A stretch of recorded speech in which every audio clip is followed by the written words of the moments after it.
اللہ الرحمن الرحیم۔ رمضان المبارک کے بعد آج سے قرآن کریم کے ترجمے اور تفسیر کا سلسلہ دوبارہ شروع کیا جاتا ہے اور سورہ بقرہ کی آیت نمبر 25 تک پہنچے تھے اور اب 26 نمبر آیت کریمہ کا ترجمہ اور اس کی لغوی تشریح سماعت فرمائیے۔ آج کا یہ بیان اور اس کا اکثر حصہ بلکہ شاید سارا بیان ہی لغت کے بکھیڑوں میں الجھا ہوا ملے اور اس آیت کریمہ میں چند ایک نئے الفاظ آئے ہیں، ان کو غور سے سنیے۔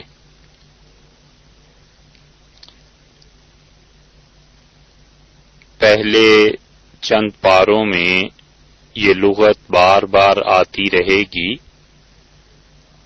اور قرآن کریم میں 16 سے 1700 کے درمیان الفاظ ایسے ہیں کہ اگر ان کے معنی بنیادی طور پر آ جائیں تو قرآن کریم کا ترجمہ کچھ سمجھ میں آنے لگتا ہے، اور اس کا مطلب یہ نہیں ہے کہ اس سرمایہ اور اتنی تھوڑی پونجی کے ساتھ کوئی ترجمہ قرآن پاک کرنے کی جسارت شروع کر دے، مگر اپنی ذات کے لیے خود سمجھنے کے لیے یہ ترجمہ اور اس کی لغوی تشریح ایک بنیاد بن جاتی ہے، اور ایک بنیاد کا چھوٹا سا حصہ اس سے بن جاتا ہے اور باقی محنت کر کے انسان اس میں ترقی کر سکتا ہے۔ آہستہ آہستہ ان لغوی اور علمی مباحث کے شاید عادی ہو جائیں آپ لوگ، اور اگر یہ عادت ہو گئی تو پھر معاملہ اور سہل ہو جائے گا، اور اگر لغوی بیان ہی آج پورا ہو گیا تو انشاءاللہ آئندہ نشست میں اس کی تشریح آپ سے عرض کریں گے۔ اللہ تعالی نے جو بات ارشاد فرمائی ہے وہ بنیادی طور پر کافروں کے ایک سوال کا جواب ہے، اور کافروں نے شرارت کے طور پر مشرکین مکہ نے اللہ تعالی کی کتاب کے بارے میں 2 اعتراضات کیے تھے۔ ایک اعتراض تو یہ تھا کہ جناب رسول اللہ صلی اللہ علیہ وسلم پر وحی نازل نہیں ہوتی اور معاذ اللہ وہ اسے اپنے پاس سے بناتے ہیں، اور اللہ تعالی نے اس کا جواب ارشاد فرمایا اور بہت تشفی بخش جواب دیا کہ قیامت تک تم ہمارے اس چیلنج کا جواب لے آؤ کہ یہ جو کتاب ہم نے نازل کی ہے اپنے اس بندے پر، اس آدمی جیسا کوئی آدمی جس نے کچھ لکھا پڑھا نہ ہو دنیا میں اور زانوئے تلمذ کسی کے سامنے طے نہ کیا ہو، اور یک بیک اتنا فصیح و بلیغ اور اتنا حکمت پر مشتمل اور اتنا ماضی کے واقعات کی سچی خبر دینے والا اور مستقبل کی پیشن گوئیاں کرنے والا کہ ایک ایک بات اس کی حق اور صداقت کے ترازو پہ پوری اترے، ایسا کلام تم بھی بنا لاؤ۔ اور پھر فرمایا ہرگز نہ کر سکو گے تو دیکھو پھر بچو اس آگ سے جس کا ایندھن انسان اور پتھر ہیں۔ اب اس کے بعد یہاں سے ان کے دوسرے سوال کا جواب یا اعتراض کا جواب دیا جا رہا ہے، اور اس آیت کریمہ کے ضمن میں، اس کی لغوی تشریح کے ضمن میں ایک بات کہنی مختصر سی مناسب معلوم ہوتی ہے کہ جن مفسرین کے نزدیک قرآن پاک کی آیات مربوط ہیں، باہمی طور پر ترتیب ہے، اور قرآن بہت ہی لطافت کے ساتھ ایک آیت کو دوسری آیت کے ساتھ اللہ تعالی نے جوڑا ہے، اس نہج کے مطابق اب تک تفسیر چل رہی ہے۔ یعنی پہلے فاتحہ میں یہ عرض کیا گیا کہ سیدھی راہ چاہیے، اور سورہ بقرہ میں جواب مل گیا کہ دیکھو ھدی للمتقین، متقی لوگوں کے لیے یہ راہ ہے، اور پھر متقی لوگوں کی تعریف بیان فرما دی، پھر اس کے بعد ان کے بالکل ضد میں کافروں کی بات بیان کی، پھر منافقین کی، اور اس کے بعد اصل دعویٰ لے آئے کہ دیکھو توحید کو، اللہ کی وحدانیت کو مانو، اللہ کی عبادت کرو، اور پھر اس کے بعد رسالت کی طرف متوجہ فرمایا، اور رسالت کے بعد جو دو اعتراضات تھے ان میں سے پہلے اعتراض کا جواب ہو گیا، اور دوسرے اعتراض کا جواب اب یہ 26ویں آیت میں ہے۔ تو یہ اب تک کے بیانات جو چل رہے ہیں ان مفسرین کے قول کے مطابق جو کہتے ہیں کہ قرآن کریم کی تمام آیات آپس میں مربوط ہیں اور ان کا زبردست ربط اور تعلق ایک آیت کا دوسری آیت سے ہے، اور جو مفسرین ان چیزوں کے قائل نہیں ہیں ان کی بھی تعداد ہے اور ان کے پاس اپنے دلائل ہیں۔ کسی موقع پر اگر یہ موضوع آیا تو اس وقت تشریح کریں گے، مگر سر دست جو تفسیر بیان کی جا رہی ہے وہ پہلے اور اول الذکر مفسرین کے گروہ کے مطابق کہ ان کے نزدیک ہر آیت دوسری سے جڑی ہوئی ہے، پوری ایک ترتیب ہے، پورا ایک نظام ہے قرآن پاک میں ہر سورت کا۔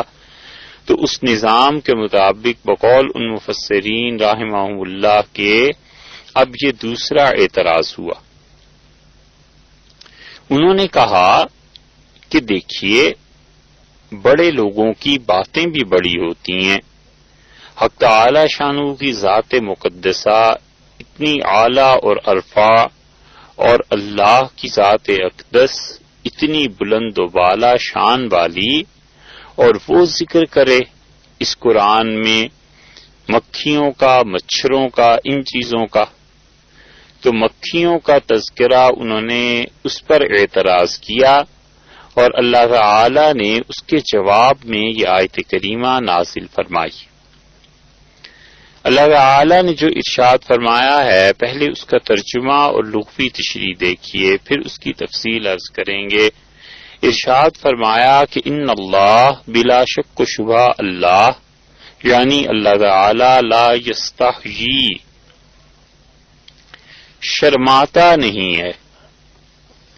یستحیی کا ترجمہ کر رہے ہیں کہ اللہ تعالی لا یستحیی نہیں شرماتا، لا کا مطلب نہیں اور یستحیی کا مطلب وہ شرماتا، وہ نہیں شرماتا۔ اور لا یستحیی کا ترجمہ حضرت شاہ عبد القادر صاحب رحمۃ اللہ علیہ نے کیا ہے کہ اللہ کچھ شرماتا نہیں، یعنی مطلقاً نہیں شرماتا۔ کچھ کے لفظ کو پہلے لائے ہیں، اور اس کا مفاد، اس کا فائدہ یہ ہے کہ انہوں نے شرم کی بالکل نفی کر دی کہ کچھ شرماتا نہیں۔ اور شرم حیا اس کو لغت میں اصل میں یہ لفظ حیات سے بنا ہے، اور حیات سب جانتے ہیں کہ زندگی کو کہتے ہیں۔ یہ جینا جو ہے اصل میں حی سے ہے، اور حی یا حیات کا اطلاق قرآن پاک میں حیوانات اور نباتات دونوں پر کیا جاتا ہے، اور اللہ تعالی نے اسی لیے ارشاد فرمایا ہے کہ اعلموا ان اللہ یحیی الارض بعد موتها، اور یاد رکھو، اچھی طرح جان لو کہ اللہ ہی کی ذات ہے جو زمین کو یحیی زندہ کرتی ہے بعد موتها، جبکہ زمین مر گئی تھی، اس کے مرنے کے بعد ہم اسے زندہ کرتے ہیں۔ تو وہ حیات جو انسانوں میں پائی جاتی ہے اس سے یہ مختلف حیات اور زندگی ہے جو اللہ نے زمین کے متعلق ارشاد فرمائی ہے۔ ایک جگہ فرمایا ہے کہ فَأَحْيَيْنَا بِهِ بَلْدَةً مَيْتًا، اور ہم کیا کرتے ہیں اس پانی کے ذریعے سے بلدۃ میتا، مردہ شہر، زمین یعنی اس کو کیا کرتے ہیں، احیینا، ہم نے زندہ کیا، ہم زندہ کرتے ہیں۔ تو ایک حیات تو یہ ہے کہ زمین اس کی بربادی کے بعد آبادی ہو جائے، اور زمین میں موت تھی، کوئی طاقت نہیں تھی، اور اللہ نے اسے زندہ کیا۔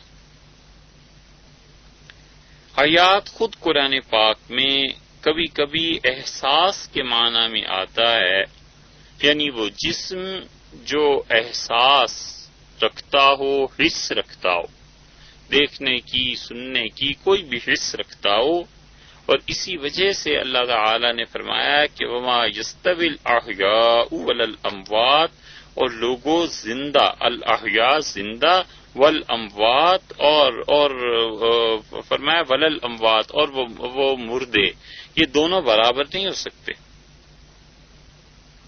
الم نجعل الارض کفاتا، کیا ہم نے زمین کو اتنا بڑا، اتنا کافی نہیں کر دیا؟ زمین کفایت نہیں کرتی، احیاء و امواتن، زندوں کے لیے بھی اور امواتن، مردوں کے لیے بھی۔ سب مردے اسی میں سما جاتے ہیں، کھپ جاتے ہیں، مٹی میں مل جاتے ہیں، اور زندوں کو بھی خوراک ملتی ہے۔ اور کبھی کبھی اللہ تعالی نے اس لفظ کو استعمال فرمایا ہے قرآن پاک میں کہ کسی انسان کو عقل، شعور نصیب ہو جائے، اور کسی انسان کو صحیح سمجھ اور سوچ نصیب ہو جائے۔ اس طرح بھی ارشاد فرمایا اللہ تعالی نے فرمایا اومن کان میتن، تم نے غور کیا ہے کبھی، بھلا وہ شخص جو زندہ تھا، نہ اومن کان میتن، جو شخص مردہ تھا، فاحیینا، ہم نے اسے کیا کیا، زندہ کر دیا۔ یہ ہے، یعنی اس میں شعور نہیں تھا، ایمان نہیں تھا، عقل نہیں تھی، اور اللہ نے یہ چیزیں اسے عطا فرما دی۔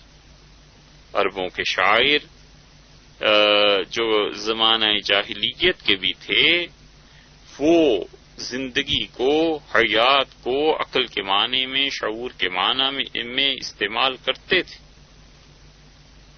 ایک شاعر ان کا کہتا ہے لیس من مات فاستراح بمیت، جو شخص مر گیا اور آرام سے سو گیا قبر میں جا کے، لیس من مات، وہ ایسا نہیں ہے جو حقیقت میں مر گیا ہے۔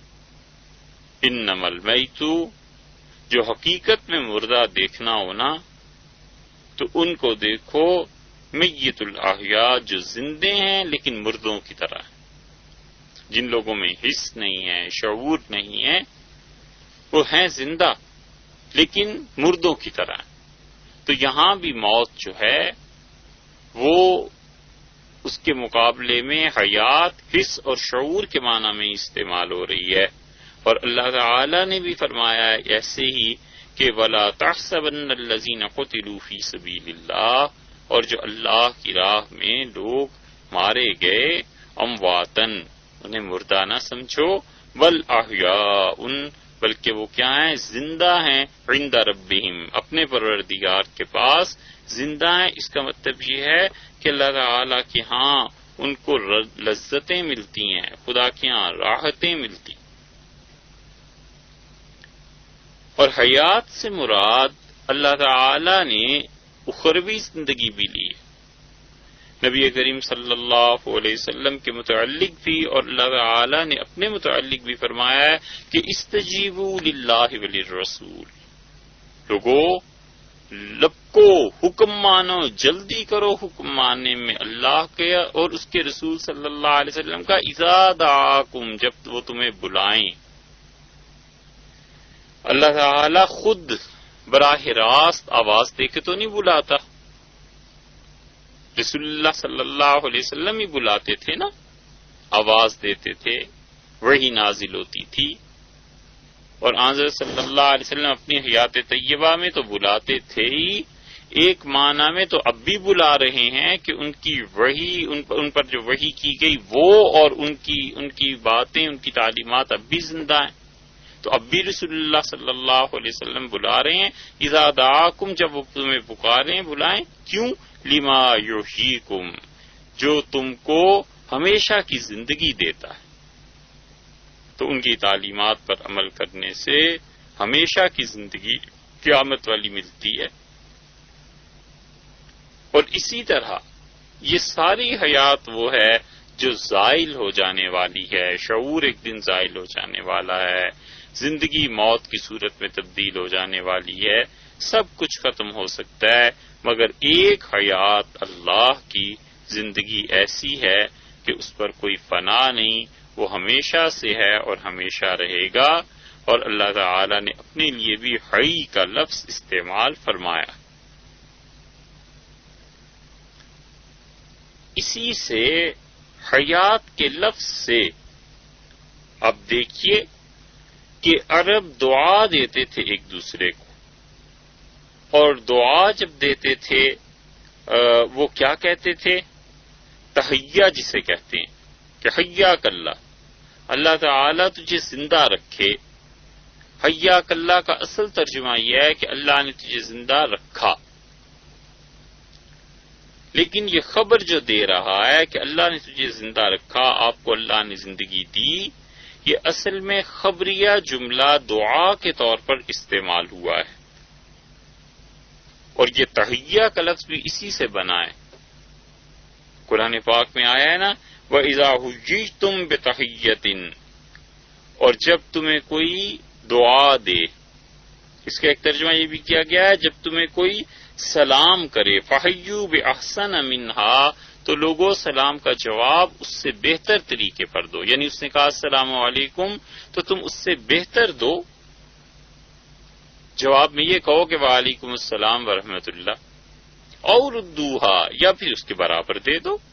اس نے کہا السلام علیکم اور سننے والے نے کہا وعلیکم السلام، دونوں چیزیں ٹھیک ہیں. اللہ نے تو یہ فرمایا کہ جو سلام کرے یا تو اس کے برابر کا جواب یا اس سے بہتر. اور اب تہذیب یہ بن گئی ہے کہ السلام علیکم کوئی کہہ دیں فون پہ، کہیں پہ چلے جائیے تو آگے سے جواب ملتا ہے وعلیکم. یہ ایک تیسری چیز نکل آئی نا. اللہ تعالیٰ نے تو کہا تھا جو تم پہ سلامتی کی دعا تمہیں دے رہا ہے یا اس کے برابر کا جواب یا اس سے بہتر، اور اس سے بھی کم کر دیں. اس لیے کہ وعلیکم کے بعد السلام اگر کہہ دیں تو اس سے فنڈامنٹلسٹ معلوم ہوتے ہیں، معلوم ہوتا ہے اسلام کا بہت ہی غلبہ ہو گیا. جیسے السلام کہنے سے ساری زندگی تبدیل کرنی پڑ جائے گی. یہ سلام کا جواب شرعاً واجب ہے، ضروری ہے. اگر کوئی نہیں دے گا تو گناہ گار ہوگا. یہ بھی گناہ بے لذت ہی ہے کہ وہ کہتا ہے السلام علیکم اور آگے وعلیکم، بس کافی ہے. یہ واجب کا ترک ہے. اور ترک واجب سے گناہ ہوتا ہے، مگر اس میں ایک لذت تو ہے کہ اپنے دل میں تو یہ آتی ہے نا بات نفس میں کہ چلو اسلام کا زیادہ اظہار نہیں، بس اتنا اسلام کافی ہے، وعلیکم. تو اللہ تعالی نے فرمایا ہے وہ کہ اذا حییتم، جب تمہیں کوئی سلام کرے، اور ایک ترجمہ یہ کیا گیا جب تمہیں کوئی دعا دے.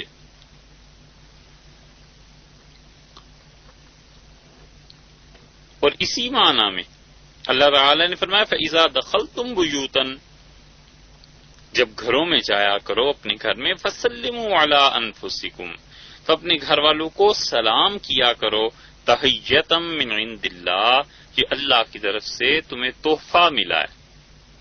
خدا نے تمہیں تحفے کی بات کہی. انسان کی فطرت اپنی جگہ پہ قائم ہو اور کوئی سے سلام کر دے تو امن نصیب ہو جاتا ہے، اطمینان ہو جاتا ہے کہ اس شخص سے مجھے کوئی خطرہ نہیں، خوف نہیں. گھر میں جائے اور السلام علیکم کہے اور خیال ہو کہ اللہ نے یہ تحفہ دیا ہے میرے پروردگار نے، کتنی بڑی بات ہے. تو حیاک اللہ کا مطلب اللہ تعالی نے زندہ کیا تمہیں، لیکن دعا کے طور پہ یعنی خدا آپ کو زندہ رکھے. حیات سے ہی بنا ہے نا، یہی ہے جو آپ تشہد میں پڑھتے ہیں، التحیات للہ. ساری کی ساری عبادتیں جو زندگی سے تعلق رکھتی ہیں حیات سے، وہ سب کی سب چیزیں اللہ کے لیے. اور اسی معنی میں دوسرا ترجمہ کیا گیا ہے. فرعون نے کیا کیا تھا؟ وَيَسْتَحْيُونَ نِسَاءَكُمْ، اور وہ تمہاری بیٹیوں کو کیا کرتے تھے؟ یستحیون کے دو ترجمے کیے گئے ہیں. ایک ترجمہ یہ کہ زندہ رکھتے تھے، اور ایک ترجمہ یہ کہ وہ بے حیا کرتے تھے. حیا کے معنی اب جو اصل اس آیت میں لفظ استعمال ہوا ہے وہ دیکھیے کہ حیا کے معنی کیا بنتے ہیں. حیا اصل لغت کے اعتبار سے اسی سے بنا ہے، اور برا کام کرتے ہوئے، غلط کام کرتے ہوئے لوگوں کی ملامت کے خوف سے انسان پر یہ جذبہ طاری ہونا کہ یہ کام نہ کروں، اسے حیا کہتے ہیں. ایک تو بالکل ہی حیا کو دھو دے، بے باک ہو جائے برائی میں، بے حیائی میں، علیاذ باللہ. تو بے باکی سے کھلے بندوں برائی کے کام کرے، یہ آدمی اسے کہتا ہے کہ مجھے کسی کی پرواہ نہیں ہے، تو یہ شجاعت نہیں ہے، یہ بے حیائی ہے، بے باکی ہے، بری چیز ہے. اور ایک بزدل ہے جو کام کر ہی نہیں سکتا، دل ہی دل میں بس یہ تمنا رہتی ہے کہ یہ بھی کر گزرتے، لیکن ہمت نہیں پڑتی. اس بزدلی اور بے باکی کے درمیان کی جو کیفیت ہے نا، کہ نہ تو وہ لوگوں کے سامنے برائی کا ارتکاب کرے، بالکل شرم نہ رہے لوگوں کی، اور نہ ہی وہ انسان بزدل ہو، بلکہ جب ایسے ہی کاموں کو لوگوں کے سامنے کرنا پڑ جائے جنہیں عرفاً لوگ غلط سمجھتے ہیں لیکن حقیقت میں اللہ کے نزدیک وہ اچھی چیزیں ہیں، تو ایسا آدمی حقیقتاً حیا والا بھی ہے، شرم والا بھی ہے.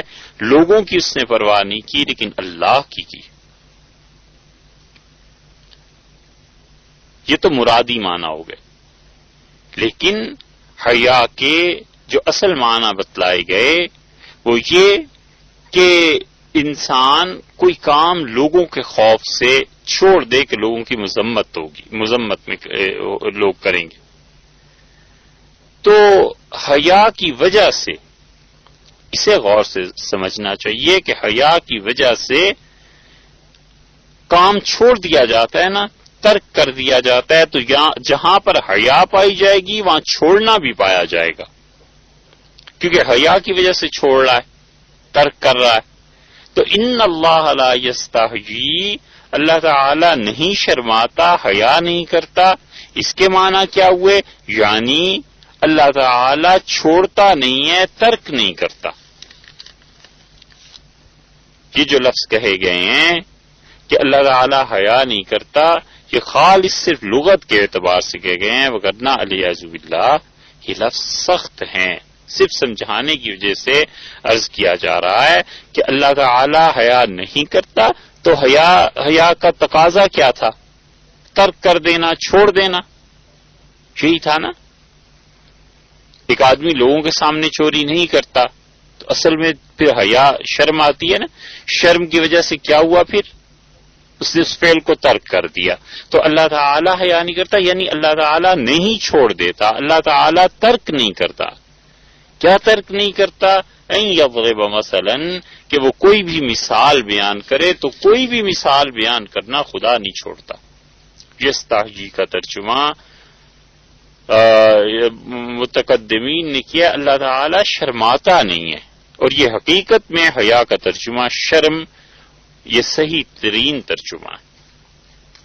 تو یہ کہا گیا کہ اللہ تعالی چھوڑتا نہیں ہے، تو حیا کے معنی یہ ہوئے کہ اس کو لازم آپ دیکھیے تو حیا سے آگے کا سٹیپ یہ کہ ترک کر دینا، تو اللہ تعالی نے فرمایا وہ چھوڑتا نہیں، ترک نہیں کرتا۔ حدیث میں بھی آیا ہے، نبی کریم صلی اللہ علیہ وسلم نے فرمایا ہے ان اللہ یستحیی، اللہ تعالی کیا کرتا ہے؟ وہ بلکہ قرآن پاک میں ہی آیا واللہ لا یستحیی من الحق، اور اللہ تعالی سچی بات کرنے سے شرم نہیں کرتا، یعنی سچی بات کو بیان کرنے میں خدا چھوڑتا نہیں ہے، وہ سچی بات بیان کرتا ہے۔ تو اس کا ترجمہ دونوں طرح سے ہو گیا، ایک تو یہ کہ ان اللہ لا یستحیی، اللہ تعالی شرماتا نہیں ہے، اور ایک ترجمہ یہ بھی ہو گیا اگر آپ حیا سے آگے کا سٹیپ مراد لیں ترک کرنا، تو اللہ تعالی چھوڑتا نہیں ہے، اللہ تعالی ترک نہیں کرتا۔ ان یضربا، یہ کہ وہ کیا کرے؟ مثلا مثال بیان کرے۔ ان یضربا مثلا، کہ اللہ تعالی کیا کرے؟ مثال بیان کرے۔ اب یہ جو یضرب کا لفظ آیا ہے، ضربا مارنا، یہ مراد ہوتی ہے نا۔ ضرب عام طور پہ ضرب لگ گئی، اردو میں بھی استعمال ہوتا ہے، تو ضربا مارنے کے معنی میں استعمال کرتے ہیں، لیکن عربی میں اس کے بہت سے مطالب، بہت سے۔ ضربہ کا مطلب مارنے سے بھی آتا ہے، اور ضربہ کا مطلب بیان کرنے سے بھی آتا ہے، اور ضربہ کا مطلب چلنے سے بھی آتا ہے۔ اور اصل میں الضرب کے معنی کسی چیز کو دوسری چیز پر ڈالنا، واقع کرنا، مارنا۔ اب دیکھیے اللہ نے اس ایک ہی لفظ کو کیسے کیسے استعمال فرمایا ہے۔ اللہ تعالی نے فرمایا ہے کہ فَاضْرِبُوا فَوْقَ الْأَعْنَاقِ، اور مارو تلواروں کو، اسلحے کو، فوق العناق، ان کی گردنوں پر۔ تو یہ کیا اسلحے کا استعمال ہے؟ لاٹھی کا، تلوار کا، کسی چیز کا۔ اور فرشتوں سے کے متعلق فرمایا کہ ہم نے انہیں کہا تھا کہ وَاضْرِبُوا مِنْهُمْ كُلَّ بَنَانٍ، اور ان کے جسم کا ایک ایک پور توڑ کر رکھ دو۔ تو یہاں ضرب کا مطلب قرآن پاک میں کیا آیا؟ ایک چیز کو دوسری چیز پہ مارنے کے معنی میں۔ بہت جگہ ہے یہ لفظ، یضربون وجوہہم، اور وہ فرشتے ان کے منہ پر تھپڑ مارتے ہیں موت کے وقت۔ زندگیاں جیسی گزاری بھی ہوتی ہیں نا، موت کے وقت فرشتے بھی ایسے ہی آ جاتے ہیں۔ اور دوسرا اللہ تعالی نے استعمال فرمایا ہے قرآن پاک میں ہی کہ ضرب فی الارض، عرب کہتے ہیں زمین میں سفر کرنا، کیونکہ سفر میں انسان اپنے پاؤں کو زمین پر مارتا ہے۔ وَإِذَا ضَرَبْتُمْ فِي الْأَرْضِ، اور جب تم زمین کو کیا کرو، یہاں کیا ترجمہ کریں گے؟ مارنا، یعنی سفر کرو۔ وَقَالُوا لِإِخْوَانِهِمْ، ایک جگہ اللہ تعالیٰ نے ارشاد فرمایا اور انہوں نے اپنے بھائیوں سے کہا اذا ضربوا فی الارض، جبکہ ان کے بھائی کیا کر رہے تھے؟ ضربوا فی الارض، زمین میں سفر کر رہے تھے. تو ضربا سفر کرنے کے معنی میں بھی آیا ہے.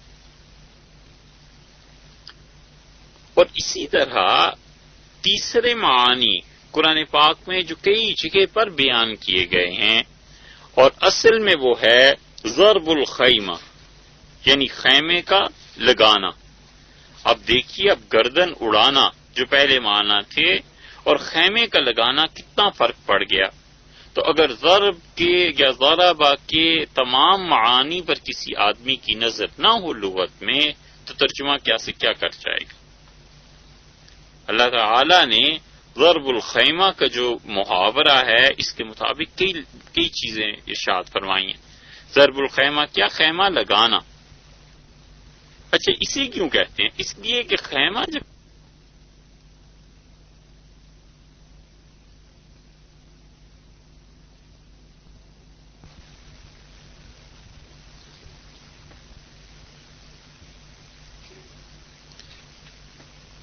ان کیلوں کو ہتھوڑی سے زمین میں دھسایا جاتا ہے نا، ٹھونکا جاتا ہے، تو اس مناسبت سے یہ ضرب الخیمہ عرب کہتے تھے. اور خیمہ پھر چاروں طرف سے انسان کو یا جو چیزیں اس کے اندر ہوتی ہیں انہیں گھیر لیتا ہے. تو اس مناسبت سے اللہ تعالی نے فرمایا کہ وَضُرِبَتْ عَلَيْهِمُ الذِّلَّةُ، اور ان پر یہودیوں پر ذلت کیا کر دیے گا؟ ضربت، چپکا دی گئی، لگا دی گئی. اب ضربت کا ترجمہ ہونا چاہیے یہ کہ مار دی گئی ان پر ذلت. تو اب ان پر کیسے مار دی گئی؟ یہ ضرب الخیمہ کا تصور اگر ذہن میں ہونا کہ خیمہ ٹھونک دیا گیا، لگا دیا گیا، خیمے کو گاڑ دیا گیا، اس کی کیلیں گاڑ دی گئیں، تو اسی طرح ذلت چپکا دی گئی ان کے ساتھ. ضربت علیہم المسکنہ، اللہ تعالی نے فرمایا یہودیوں کے ساتھ ناداری، غربت، مسکنت چپکا دی گئی. اسی طرح ایک اور جگہ بھی یہی لفظ ارشاد فرمایا فَضُرِبَ بَيْنَهُمْ بِسُورٍ، اور ہم ان کے درمیان کیا کر دیں گے؟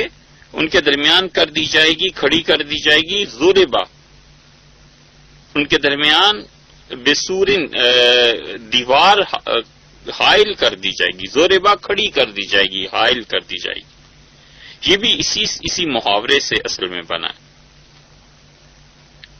اور ضرب اللبن، اینٹیں چننا، ایک اینٹ کو دوسری اینٹ کے برابر لگانا. دیکھا آپ نے؟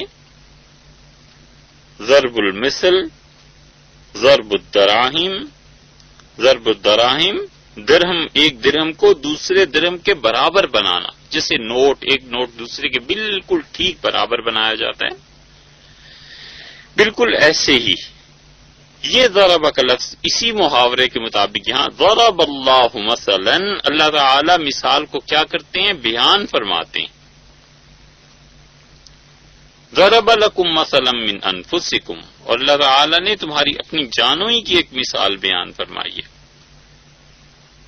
اور مضاربہ بھی اسی سے نکلا ہے، کیونکہ مضاربہ میں ایک آدمی ایک قسم کی تجارت میں شرکت ہو جاتی ہے نا، کہ ایک آدمی کا سرمایہ ہو جاتا ہے تو وہ دوسرا محنت کرنے والا اس کے سرمایہ کو گویا بار بار بلوتا ہے، مارتا ہے.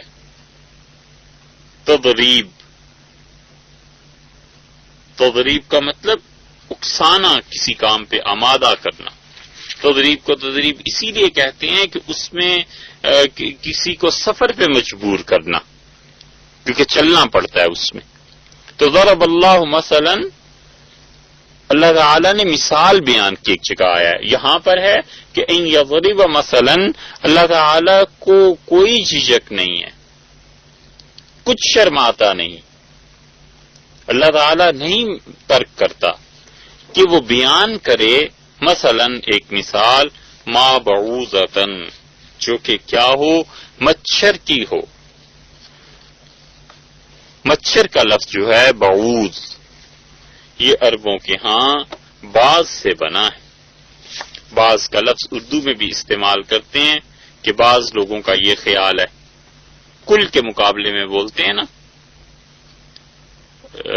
کل جیسے کہتے ہیں کہ باز آئیں، اردو میں کہتے ہیں کل کے کل آ گئے، یعنی تمام لوگ آ گئے، وہ کہتے ہیں باز آئے ہیں، یعنی ان کا کچھ حصہ آیا ہے. تو ہر چیز کے کچھ حصے کو باز کہتے ہیں اور یہ کل کے مقابلے میں بولا جاتا ہے. اللہ تعالی نے آگے آ جائے گا اسی بارے میں لفظ بعضکم لبعض عدو، تم ایک دوسرے کے دشمن. ایک جگہ اللہ تعالی نے اسی لفظ کو اور بھی استعمال فرمایا، وَيَلْعَنُ بَعْضُكُمْ بَعْضًا، اور تم ایک دوسرے پر لعنت بھیجو گے. تو بعوض مچھر یہ بھی اسی سے بنا ہے، چونکہ مچھر جو ہے دوسرے حیوانوں کی نسبت بہت کم جسم کا ہوتا ہے، چھوٹے جسم کا ہوتا ہے، اس لیے اسے بعوض کہتے ہیں. تو اللہ تعالی نے فرمایا ہے کہ ان اللہ لا یستحیی، اللہ تعالی ترک نہیں کرتا، چھوڑتا نہیں ہے، شرماتا نہیں ہے کہ وہ بیان کرے مثلا کوئی مثال، ما بعوضۃ، مچھر کی، ایک مچھر کی، فما فوقہا، یا اس چیز کی، فوقہا جو اس سے بھی بڑھ کر ہے، فوقہا اس سے بڑھ کر ہے. فوق کے معنی یہاں پر دونوں کیے گئے ہیں کہ فوق کا مطلب اس سے بڑھ کر، یعنی مچھر سے بھی بڑھ کر، مچھر سے بھی چھوٹی چیز، اور فوق کے معنی مچھر سے بڑی چیز کے بھی کیے گئے ہیں. امام رازی رحمت اللہ علیہ نے اس پہ اچھی بات لکھی ہے کہ وہ کہتے ہیں صنعت، مخلوق جتنی چھوٹی ہوتی چلی جاتی ہے، صانع کا کمال اتنا ہی بڑھتا چلا جاتا ہے، اتنا ہی دکھائی دیتا ہے. تو فوق کا جو لفظ ہے فما فوقہا، یہ فوق کا لفظ جسمانی طور پہ بھی استعمال ہوتا ہے اور عدد کے معنی میں بھی استعمال ہوتا ہے اور مرتبے کے متعلق بھی استعمال ہوتا ہے، اور پلیس، جگہ، اسپیس، اس معنی میں بھی استعمال ہوتا ہے.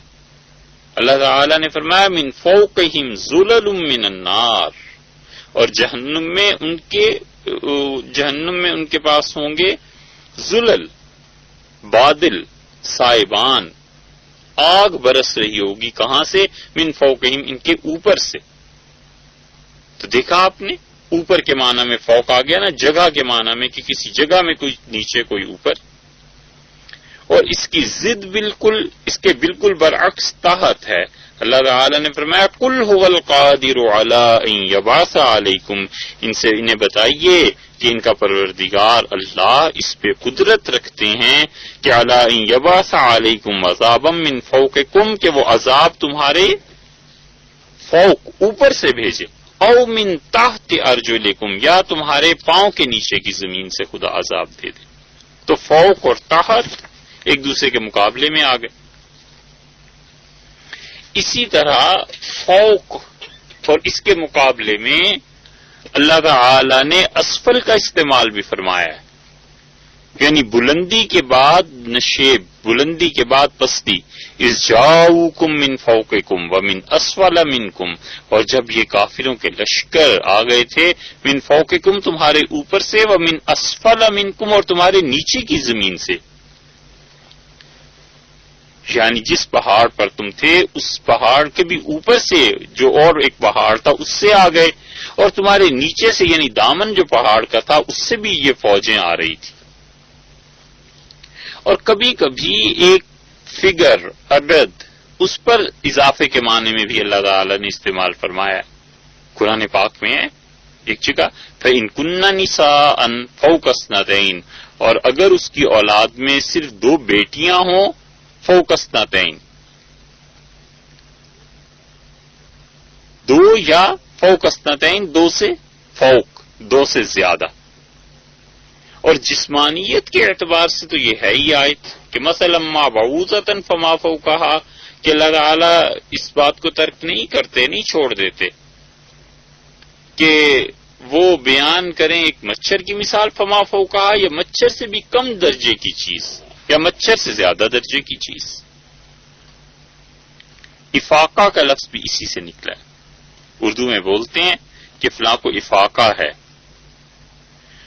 اور یہ افاقہ کا لفظ جو ہے اصل میں استعمال ہوتا تھا دودھ تھنوں سے جب دھوتے ہیں نا، نکالتے ہیں، تو دودھ کی ایک دھار نکالنے کے بعد وہ اس کے تھن کو چھوڑ دیتا ہے تو پھر دودھ آتا ہے اس میں. تو یہ جو دونوں کے درمیان کا وقفہ ہے، دو دھاروں کے درمیان کا وقفہ، اس کو عرب کہتے تھے افاقہ. اللہ تعالی نے اسی لیے قیامت کے متعلق فرمایا کہ ما لہا من فواق، وہاں تو مجرموں کو اتنی مہلت بھی نہیں ملے گی. فواق کا مطلب یعنی ایک لمحہ آپ جسے کہہ سکتے ہیں. عربوں میں محاورہ ہے کہ فوق فصیلک، یعنی اونٹ کے بچے کو کیا کرو، دودھ پلاؤ، مگر فوق، وقفہ کر کر کے پلانا. تو افاقہ دودھ ایک مرتبہ نکالا، پھر دوبارہ جو دھار اس کی تھی، ان دونوں کے درمیان کا وقفہ افاقہ اس کو کہتے ہیں. تو اللہ تعالی نے قرآن پاک میں متعدد طرح پر اس کا استعمال فرمایا ہے. تو یہاں پر کیا بات ہے کہ اللہ تعالی ترک نہیں کرتے کہ وہ کوئی مثال بیان کرے. مثلاً کوئی مثال، یہ مثلاً کی جو تنوین ہے نا، دو زبر جو آپ کو اس پہ نظر آ رہی ہیں، اگر آپ نے قرآن پاک کھولا ہوا ہے تو مثلاً کا مطلب کیا ہوا، مثال. شاہ عبد القادر صاحب رحمۃ اللہ علیہ نے اس ترجمے کا معنی کا اعتبار کرتے ہوئے، لحاظ کرتے ہوئے، صرف ایک لفظ اس میں بڑھایا ہے کہ کوئی مثال. یہ جو کوئی کا لفظ ہے نا، یہ اصل میں مثلاً کی تنوین کا ترجمہ ہے جو شاہ صاحب نے کیا ہے. اس سے معلوم ہوتا ہے کہ کس دقت نظر سے ایک ایک حرف، ایک ایک لفظ اور ایک ایک شوشے تک پہ نظر تھی، کیسے ترجمہ فرمایا ہوگا. تو اللہ تعالیٰ ترک نہیں کرتا کہ وہ مثال بیان کرے ایک مچھر کی یا اس سے زیادہ چیز کی. فَأَمَّا الَّذِينَ آمَنُوا، بس جو لوگ یقین رکھتے ہیں اللہ کی ذات مقدسہ پر، اس کی عبادت پر، فَيَعْلَمُونَ، پس وہ جان جاتے ہیں کہ انہو، کہ وہ چیز الحق، سچی ہے، من ربہم، ان کے پروردگار کی طرف سے. یہ انہو میں جو ہو ہے، اس کی ضمیر کدھر لوٹ رہی ہے؟ اس کو سمجھنے کے لیے اب دیکھیے پوری آیت کا ترجمہ کہ انہ الحق من ربہم، کہ وہ چیز، ہو کی ضمیر فی الحال سمجھ لیجیے وہ الحق من ربہم، ان کے پروردگار کی طرف سے ہے. وَأَمَّا الَّذِينَ كَفَرُوا، اور جو لوگ منکر ہیں وہ کہتے ہیں، فَيَقُولُونَ، سو وہ کہتے ہیں کہ ماذا اراد اللہ بہذا مثلا، کیا اللہ تعالی کی غرض ہے اس ایک مثال سے. یضل، گمراہ کرتا ہے، بہی، اس کے ساتھ، کثیرہ، کثرت سے لوگوں کو. یہ یضل جو ہے ایک، وہ یہدی بہی کثیرہ، اور اس سے بہت سوں کو راہ پر لاتا ہے. اور یہدی، یضل اور یہدی دونوں لفظ ایک دوسرے کے مقابلے میں آ رہے ہیں نا. یضل وہ گمراہ کرتا ہے اور یہدی وہ ہدایت دیتا ہے. یہ یہدی اور یضل کا اصل میں تعلق کہاں بنتا ہے؟ یضل جو ہے یہ یقولون کے ساتھ آپ لگائیے، فیقولون ماذا اراد اللہ بہذا مثلا، وہ کہتے ہیں کہ کیا غرض تھی اللہ کو اس مثال سے. تو یقول اور یضل وہ گمراہ ہوتے ہیں، وہ گمراہ کرتا ہے. اور یہ جو آگے آ رہا ہے یہدی، یہ یعلمون کے ساتھ لگا دیجیے، یعلمون انہ الحق من ربہم، سو جانتے ہیں، وہ علم ہے انہیں کہ حق ہے ان کے پروردگار کی طرف سے. تو یعلم جو ہے یہ یہدی کے ساتھ لگا دیجئے. اب قرآن پاک کا یہ ترجمہ سمجھنا آسان ہو جائے گا. تو اللہ تعالی نے فرمایا ہے کہ فَأَمَّا الَّذِينَ آمَنُوا، سو جو لوگ یقین رکھتے ہیں، فَيَعْلَمُونَ أَنَّهُ الْحَقُّ مِن رَبِّهِمْ، وہ جانتے ہیں کہ انہ الحق، یہ جو مثال دی گئی ہے نا بالکل ٹھیک ہے، بالکل صحیح چیز ہے، حق ہے۔ اللہ تعالی نے جو مثال دی ہے وہ حق ہے، درست ہے، ٹھیک ہے۔ اور کہاں سے ہے؟ من ربہم، ان کے پروردگار کی طرف سے۔ وَأَمَّا الَّذِينَ كَفَرُوا، اور جن لوگوں نے کیا کفر، فَيَقُولُونَ، سو وہ کہتے ہیں کہ ماذا، کیا ہے، اراد اللہ، اللہ تعالی کا ارادہ۔ ایک لفظ رہ گیا جی، انہ الحق، یہ حق کیا ہے؟ یہ پہلی مرتبہ یہاں لفظ آیا ہے نا کہ وہ کہتے ہیں کہ یہ مثال ٹھیک ہے۔ حق کے معنی، اصل معنی جو ہیں وہ کسی چیز کو اس طرح مطابقت اور موافقت کے ساتھ جمع کرنا کسی چیز کے ساتھ، جیسے دروازے کی چول جو ہے وہ زمین میں نصب کرتے ہیں تو بالکل ٹھیک بیٹھ جاتی ہے اور دروازہ اس پہ گھومتا رہتا ہے، اس کو کہتے ہیں۔ تو حق کا لفظ کبھی کبھی اللہ تعالی نے اپنی ذات مقدسہ کے لیے استعمال فرمایا ہے کہ جو حکمت کے تقاضوں کے مطابق چیزوں کو وجود بخشتا ہے۔ ثم ردوا الی اللہ، اور قیامت کے دن لوگ اپنے مالک کی طرف لوٹائے جائیں گے، مولاہم، جو ان کا مالک ہے، الحق، برحق ہے، برحق مالک ہے، حقیقت میں ملکیت اسی کی تو ہے۔ اور کبھی کبھی اس اعتبار سے بھی کہا جاتا ہے کہ اللہ تعالی کا ہر فعل حق ہے۔ اللہ نے فرمایا وَقَدَّرَهُ مَنَازِلَ، یہ سورج، چاند، ستارے، جو چیزیں تمہیں نظر آ رہی ہیں نا، ان کو اللہ تعالی نے کیا کیا ہے؟ اللہ ہی نے ان کی منزلیں مقرر کر دی ہیں۔ اور آگے چل کر فرمایا مَا خَلَقَ اللَّهُ ذَلِكَ، یہ سب کچھ جو پیدا کیا اللہ نے کچھ نہیں ہے الا بالحق، مگر یہ کہ اللہ نے ایک تدبیر کے مطابق حکمت کے ساتھ ان چیزوں کو پیدا کیا۔ اسی طرح کسی چیز کا عقیدہ رکھنا، اس پر بھی حق کا لفظ استعمال ہوا ہے قرآن پاک میں۔ مثلا ثواب کا عقیدہ ہے، جنت کا عقیدہ ہے، جہنم کا عقیدہ ہے۔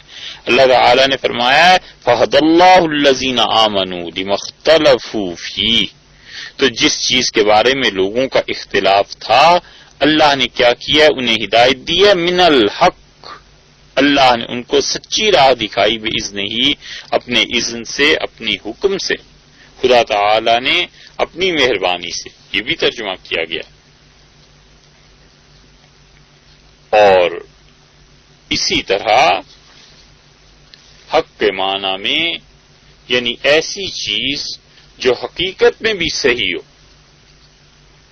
وہ فقہاء اور متکلمین کا ایک حقیقت کا نظریہ ہے کہ وہ کہتے ہیں کوئی لفظ اصل لغت کے اعتبار سے اپنے اصل معنی میں استعمال ہو جائے، بہت تفصیل سے بحث کی ہے فقہاء اور متکلمین دونوں نے اس حق کے لفظ پہ، کبھی اس کا موقع ہوا تو عرض کیا جائے گا۔ اللہ تعالی نے فرمایا فَيَعْلَمُونَ، سو وہ جانتے ہیں کہ انہ الحق من ربہم، کہ یہ ٹھیک ہے ان کے پروردگار کا کہا۔ شاہ صاحب رحمت اللہ علیہ کا ترجمہ ہے ان کے رب کا کہا، اللہ تعالی کا کہا ٹھیک ہے، کیا؟ وہ جو کچھ اللہ نے فرمایا، یعنی مثال وَأَمَّا الَّذِينَ كَفَرُوا، اور وہ جو کافر ہیں، جو منکر ہیں، فَيَقُولُونَ، وہ کہتے ہیں ماذا اراد اللہ، کیا ارادہ فرمایا اللہ تعالی نے، بہذا مسئلہ، اس مثال کو دینے میں اللہ تعالی نے کیا ارادہ فرمایا ہے۔ آپ دیکھیے یہاں پر ترجمہ کیا گیا ہے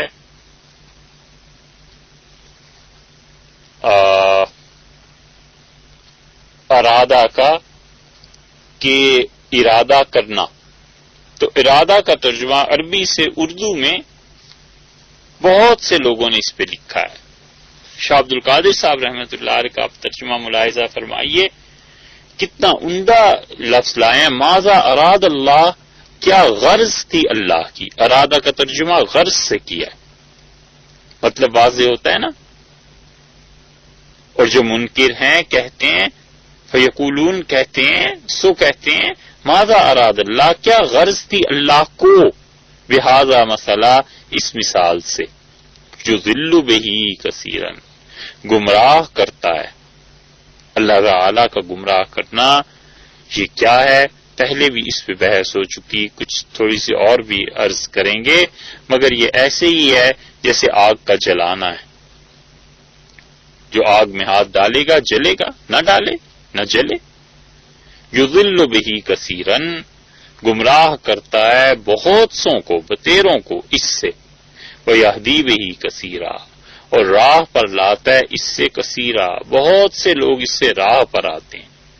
وما یضل بہ، اور وہ نہیں گمراہ کرتا اس کے ساتھ الا مگر.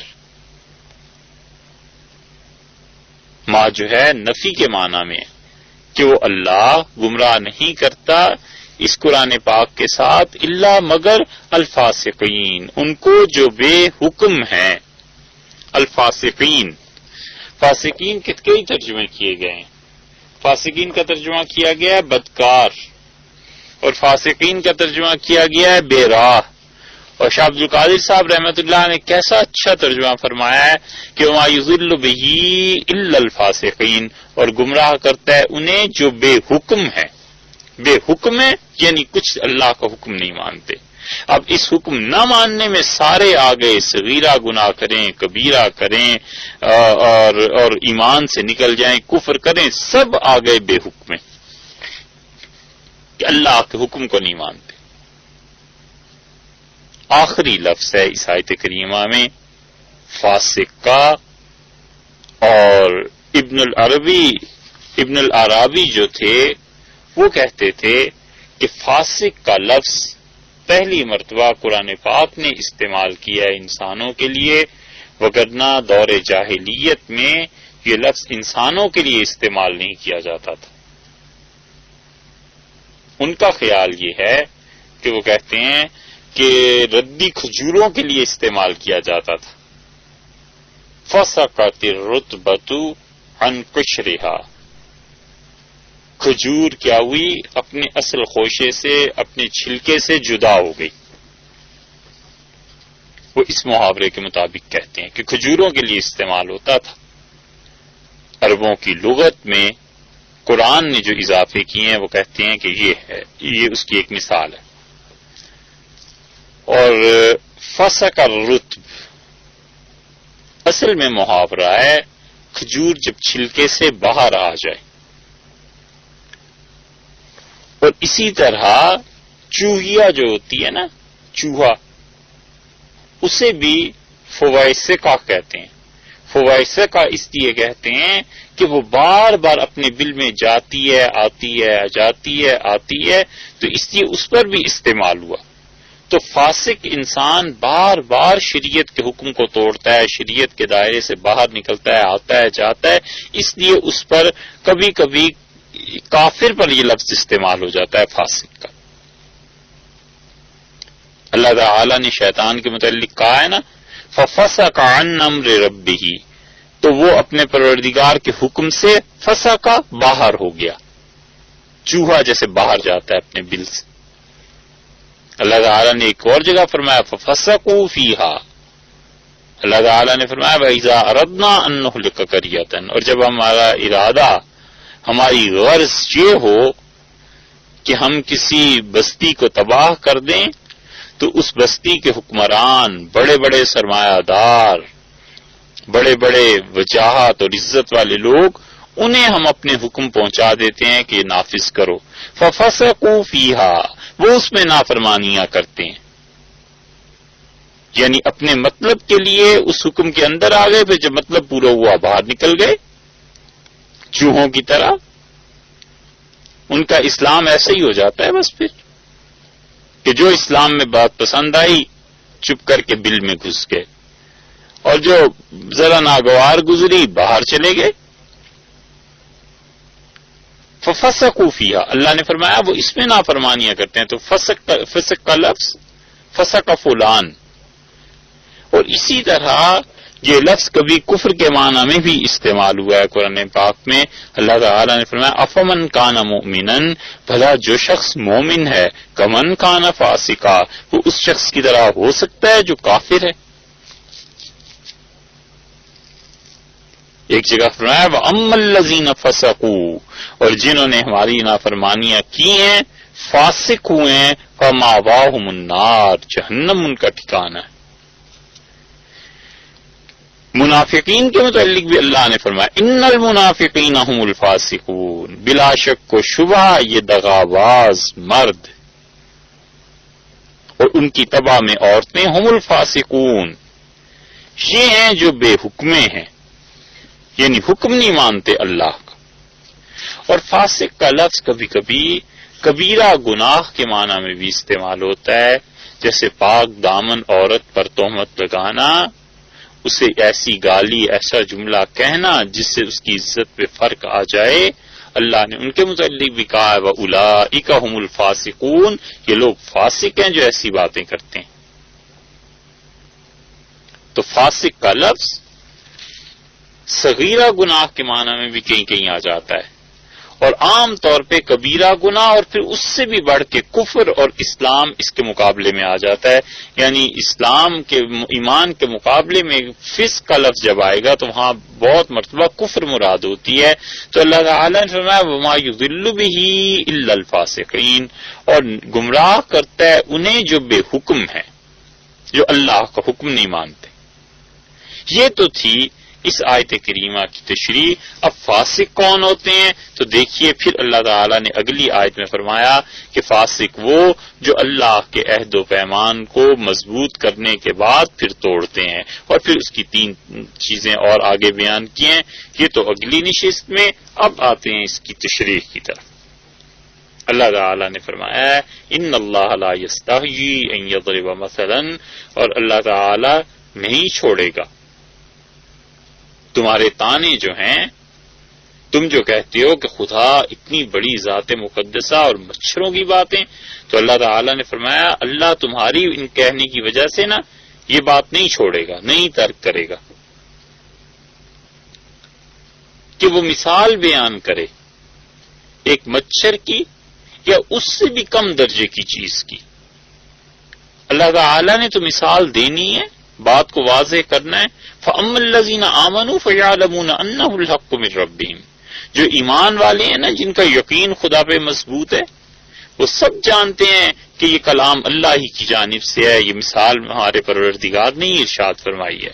وَأَمَّا الَّذِينَ كَفَرُوا، اور جو لوگ منکر ہیں، فَيَقُولُونَ مَاذَا أَرَادَ اللَّهُ بِهَذَا مَثَلًا، کہتے ہیں اللہ کو کیا غرض ہے ان مثالوں کے دینے سے، کیا غرض تھی اللہ کو اس مثال سے، یعنی اللہ نے یہ مثال کیوں دی. اس سے پہلے اللہ تعالیٰ نے مکڑی کی مثال ایک جگہ دی تھی سورہ عنکبوت میں، وہ ان کافروں نے سنی بھی تھی، تو چڑ اور غصہ تو اس پہ تھا. اب اس کا اظہار کیسے کرتے علیہ باللہ، حق تعالی شانہ کے ساتھ گستاخی کا. بہت بے ادب تھے، اللہ کے کلام پہ اعتراضات کرتے تھے. کسی انسان کے ذہن میں سوالات کا پیدا ہونا یہ ایک الگ بات ہے، انسانی فطرت ہے، ذہن ہے، ہوتے ہیں سوالات، بیش تحاشا اٹھتے ہیں. کسی سے اس کا جواب پوچھے اور ایک اعتراضات کو بے ادبی کے رنگ میں ادا کرنا گمراہی کی بات ہے. ان کا کیا غرض تھی اللہ کو اس مثال سے؟ اللہ تعالیٰ نے فرمایا ہماری تو جو غرض تھی وہ تھی، اور حال یہ ہے کہ یضل بہ کثیرا ویہدی بہ کثیرا، اللہ تعالیٰ کیا کرتا ہے، وہ گمراہ کرتا ہے اس سے بتیروں کو، بہت سے لوگ اس سے گمراہ ہوتے ہیں. ویہدی بہ کثیرا، اور بہت سے ہیں جو ہدایت پر آتے ہیں اسی خدا کے کلام کو سن کے. اچھا جو گمراہ ہوتے ہیں وہ کون ہے؟ اب دیکھیے اس کی تشریح شروع فرمائی ہے، اور فرمایا وما یضل بہ الا الفاسقین، اور گمراہ کرتا ہے انہیں جو بے حکمے ہیں، اللہ کا حکم نہیں مانتے. یہ اس آیت کریمہ کی لغوی تشریح اور ترجمہ تھا. انشاءاللہ کل کی نشست میں اسی آیت کریمہ کی تشریح مزید عرض کریں گے۔ السلام علیکم ورحمۃ اللہ وبرکاتہ۔